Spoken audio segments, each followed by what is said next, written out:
খুলনার প্রায় সব জায়গায় ফ্রেশ মাছ পাওয়া যায়, এই জিনিসটা আমার খুবই ভালো লাগে। কিন্তু আমাদের নরসিংদীতে বিশেষ করে পলাশে, মানে যে জায়গায় আমার জন্মস্থান, সে জায়গায় ফ্রেশ মাছ পাওয়া খুব দুষ্কর। মানে যে ফ্রেশ মাছগুলো পাওয়া যায় সেগুলো মূলত চাষের, নদীর মাছ পাওয়া যায় না বললেই চলে। যদিও আসে তাহলে মানুষজন এত বেশি, ইন্ডাস্ট্রিয়াল এলাকা, যার ফলে মানে বাজারে আসার আগেই সেটা বিক্রি হয়ে যায়, আমরা সেটা পাই না। যাই হোক, ভাই থাকা অবস্থায় আমি রূপসা থেকে মাছ নিয়ে আসছিলাম, চলে যাবে তো ওরে দুইটা ভাজি করে খাওয়াইছিলাম। কিন্তু আমার আবার একটা পিসাতো ভাই ঢাকায় রয়ে গেছে, সেও কয়েকদিন আগে আসছিল, তখন এত রকমের মাছ পাই নাই। সে আবার জানাই দিছে তাকে যেন মাছ ভাজি করে পাঠায় দেওয়া হয়, সে খাবে।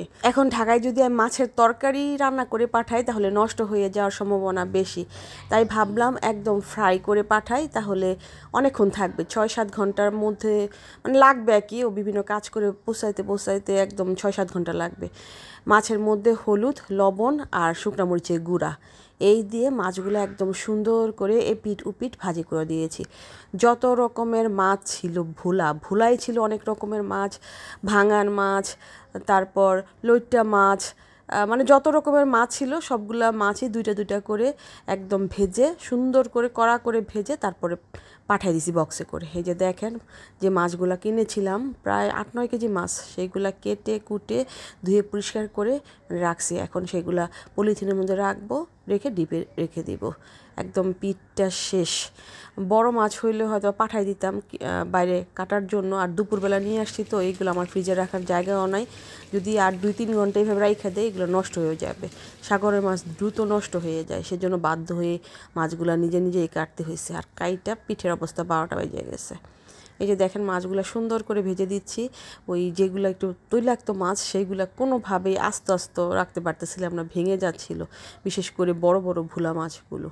ছোটবেলা থেকেই আমার ভাই, মানে সহোদর ভাই আর পিসাতো ভাইটা দুইটা একসাথে মানুষ হয়েছে, একদম আমার ছেলে মেয়ের মতো।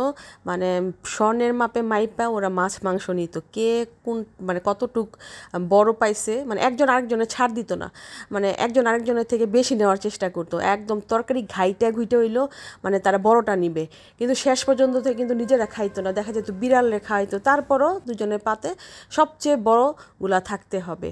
আর ছোটোবেলায় ওদের তত একটা মাছ খেতে আমি দেখি নাই, খুব কমই মাছ খাইতে দেখছি, অত বেশি প্রিয় ছিল না তাদের। কিন্তু বড় হয়ে যায় না কি হয়েছে, তাদের এখন মাছ দেখি ভালোই প্রিয়। একসাথে 3-4টা মাছের টুকরা তাদের কোনো ব্যাপারই না।